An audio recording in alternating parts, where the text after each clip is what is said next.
Hello दोस्तों, बात करते हैं इंडियन ऑयल कॉर्पोरेशन की और लगातार इस स्टॉक में गिरावट हो रही है। 102 103 का लेवल इस स्टॉक ने हासिल किया था और वहां से लगातार 97 के आसपास आकर रुका हुआ है हमारा स्टॉक। तो कितना नीचे जाएगा, यहाँ पर बाय कर सकते हैं या नहीं, टारगेट कितना होना चाहिए, कब तक स्टॉक में रिकवरी आती हुई दिखाई देती है, सभी चीजों के बारे में डिटेल में बात करेंगे। पर सबसे पहले अगर आप चैनल पे नए हो तो प्लीज चैनल को सब्सक्राइब कर दो और हिट दैट बेल आइकन ताकि आपको नोटिफिकेशन मिल सके। चलिए शुरू करते हैं।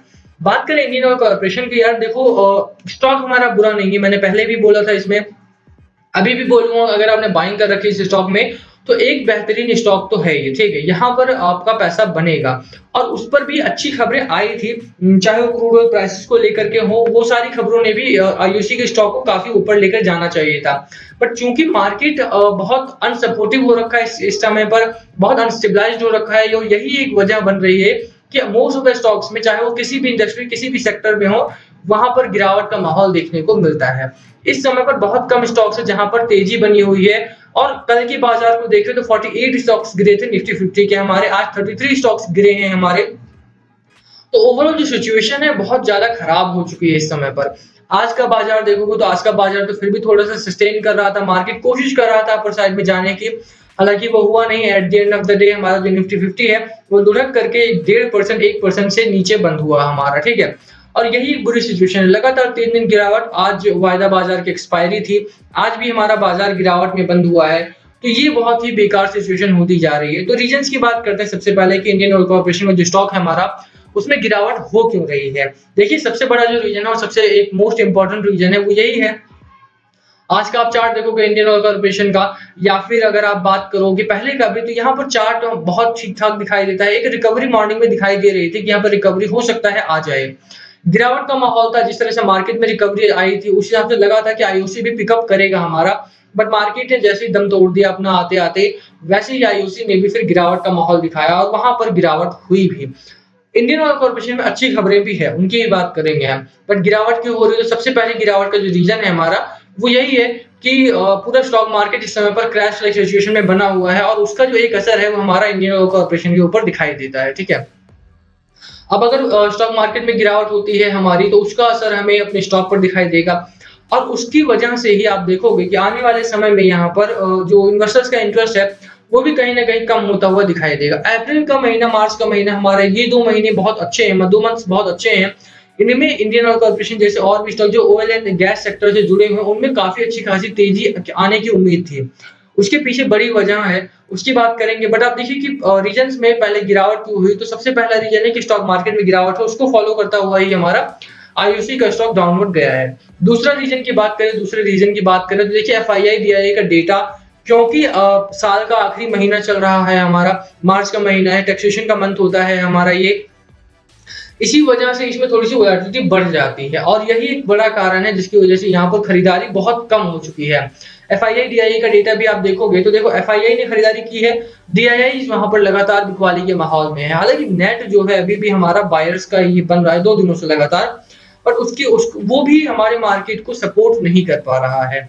उसके पीछे की जो बड़ी वजह है, जो कि हमारा थर्ड रीजन भी है जिसकी वजह से इंडियन ऑयल कॉर्पोरेशन में गिरावट है, वो है कि ग्लोबल क्यूज बहुत ही खराब है इस समय पर। आप कहीं किसी भी कंट्री का बाजार देखोगे जो कि मोस्टली इन्फ्लुएंस करते हैं इंडियन मार्केट को, चाहे वो एशियन मार्केट हो हमारा, चाहे वो यूरोपियन बाजार हो, चाहे वो अमेरिकन बाजार हो, सभी बाजारों में इस समय पर बहुत मिक्स्ड इंडिकेशन है या फिर डाउन ट्रेंड बना हुआ है, आप चेक कर सकते हैं उसे भी। तो वो भी एक बड़ा रीजन बन रहा है जिसकी वजह से इंडियन ऑयल कॉर्पोरेशन का जो स्टॉक है हमारा वो लगातार डाउन ट्रेंड में ही दिखाई देता है। तो ये सारे रीजन है जिसकी वजह से इंडियन ऑयल कॉर्पोरेशन का जो स्टॉक है हमारा उनमें गिरावट हो रही है लगातार, और ये गिरावट क्या रुकती हुई दिखाई देती है। कब तक हमारा गिरावट का माहौल खत्म होता हुआ दिखाई देता है, कब तक लगता है कि जो स्टॉक है हमारा वो ऊपर की ओर जाएगा, उसकी भी अगर हम बात करें तो देखो 3 बड़े रीजन है जिसकी वजह से गिरावट है स्टॉक में हमारे, और तीनों ही रीजन ऐसे नहीं है जो बहुत जल्दी रिजॉल्व होने वाले हों। जैसे कि आखिरी महीना है तो महीना खत्म होगा तभी हमारे कुछ इसमें तेजी बनती हुई दिखाई देगी। ग्लोबल क्यूज के ऊपर आपका कोई कंट्रोल नहीं है कि अमेरिकन बाजार कब तक संभलेंगे, यूरोपियन बाजार कब तक संभलते हुए दिखाई देते हैं, या फिर एशियन बाजार कब तक संभलते हुए दिखाई देते हैं। तो वो भी एक पॉइंट रहता है हमारा कि जब तक कुछ एक फैक्टर्स है जिनके ऊपर हमारा कोई कंट्रोल नहीं है तो वो भी प्रॉब्लम करेंगे ही करेंगे। अब आप देखो यहाँ पर कि इंडियन ऑयल कॉर्पोरेशन का जो स्टॉक है हमारा क्रूड ऑयल प्राइसेस में डील करता है ये, और एक्सट्रैक्शन का भी काम है, डिस्ट्रीब्यूशन का। और यही एक समय था जब इंडियन ऑयल कॉर्पोरेशन जैसे और भी स्टॉक्स को फायदा होता हो। क्यों कह रहा हूँ मैं ऐसे, क्योंकि आप देखिए कि ये खबर आई थी हमारी, कल की खबर है और ये कोई बहुत छोटे-मोटे अखबार की खबर नहीं है। एनर्जी इंफॉर्मेशन एडमिनिस्ट्रेशन यूएस का सोर्स किया हुआ यहाँ पर खबर है ये। EIA expect crude oil prices to rise through April because of lower OPEC production। अप्रैल में भी क्रूड ऑयल प्राइसेस के बढ़ते हुए दामों को देखा जा सकता है। कल की खबर है और यही एक रीजन रहा है कि स्टॉक मार्केट में गिरावट हुई है। इस समय पर थोड़ा सा अगर स्टॉक मार्केट हमारा सपोर्ट करता तो हमारा जो ऑयल इंडस्ट्री के जो स्टॉक है हमारे, उनमें तेजी बनती। इंडियन ऑयल कॉर्पोरेशन जो एक्सट्रैक्शन का काम करता है, जो यहाँ पर डिस्ट्रीब्यूशन का काम करता है, वहां पर पॉजिटिविटी आने की पूरी उम्मीद होती है हमें, क्योंकि वो सेल करते हैं और उनके चीजों का दाम बढ़ेगा तो प्रॉफिटेबिलिटी भी बढ़ेगी। हालांकि तो वो सारी चीजें होती हैं और वही एक रीजन बनता कि हमारा जो इंडियन ऑयल कॉर्पोरेशन का स्टॉक है उसमें बहुत भारी भरकम खरीदारी हुई थी। ओएनजीसी को देख लोगे आप तो वहां पर भी इसी वजह से खरीदारी हुई थी। बट मार्केट नहीं सपोर्ट कर रहा है, ग्लोबल क्यूज बहुत ज्यादा खराब हो चुके हैं हमारे इस समय पर। बॉन्ड यील्ड आप देखिए बहुत तेजी से बढ़ रहे हैं और ये सारी चीजें मिल करके इक्विटी बाजार को परेशान कर रही हैं। अब कब तक रिकवर होता हुआ दिखाई देता है उसकी बात कही हमने, जैसे कि यार शॉर्ट टर्म में तो कोई चांसेस यहाँ पर नहीं दिखाई देते हैं कि शॉर्ट टर्म में हमारा जो स्टॉक है वो बहुत तेजी से बहुत अच्छे से रिकवर होगा। बट जो 120 125 का लेवल ये टारगेट बताया जा रहा था वो अचीव होता हुआ दिखाई देता है इस स्टॉक में। अभी भी मैं कहूंगा यहाँ पर कि चार्ट को अगर आप देखोगे या फिर फंडामेंटल्स देखोगे कंपनी के, तो जिस तरह के फंडामेंटल्स बने हैं उस हिसाब से देख करके लगता है कि इंडियन ऑयल कॉर्पोरेशन जल्दी ही पिकअप करेगा, जल्दी ही रिकवरी आएगी इस स्टॉक में। कोई दो राय नहीं है कि अगर आप बने रहते हो इस स्टॉक में तो यहाँ पर पैसा बनेगा। आप यहाँ पर देखोगे तो जो बहुत बड़े स्टॉक्स है ना उनमें भी इस स्टॉक के मुकाबले बहुत ज्यादा गिरावट हुई है। अगर कंपेयर भी करोगे तो काफी शॉर्ट टर्म से इस स्टॉक में यहाँ पर गिरावट का माहौल बना है। अदरवाइज ये इस लेवल के 99-98 रुपए के ऊपर ही ट्रेड कर रहा था हमारा। अब ये प्रॉब्लम क्या है यार कि इंडियन ऑयल कॉर्पोरेशन का जो स्टॉक है यहाँ पर थोड़ा सा भी अगर सपोर्ट मिलता है मार्केट की तरफ से तो इस स्टॉक में पिकअप बहुत जल्दी होगा, बहुत जल्दी रिकवरी आएगी। उसके पीछे बहुत बड़ी बड़ी वजह है, बहुत ज्यादा वजह है। क्योंकि इस समय पर जब इक्विटी बाजार हमारा डाउन ट्रेंड में जाता है तो वहां पर जो इस तरह की कंपनियां होती हैं जैसे क्रूड ऑयल प्राइसेस हो गई, इस समय पर ओपेक कंट्रीज में प्रोडक्शन नहीं है, यहाँ पर प्रोडक्शन होता तो उसका फायदा हमें डायरेक्टली मिलता। बट अगर कुछ जो फैक्टर्स है हमारे एक्सटर्नल फैक्टर्स है वो सपोर्ट नहीं कर रहे हैं, यही एक वजह बन रही है इंडियन ऑयल कॉर्पोरेशन के गिरने का। आप देखोगे जो बड़े स्टॉक है, बैंक ऑफ बड़ौदा की बात करें जैसे हम, तो 92 रुपीज का स्टॉक था, जब से मार्केट ने गिरना स्टार्ट किया 72 पर आके रुका हुआ है। आप परसेंटेज वाइज देख सकते हो कितनी ज्यादा गिरावट है वहां पर, ठीक है। इसी तरह से आईडीएफसी फर्स्ट बैंक को देख लोगे उसमें भी गिरावट है। आईयूसी को देखोगे तो 102 रुपए से 98 पर रुका हुआ, सिर्फ 4 रुपए की गिरावट यहाँ पर, मोस्टली 5 to 6% के आसपास मान सकते हो आप यहाँ पर गिरा हुआ है हमारा स्टॉक इस समय पर।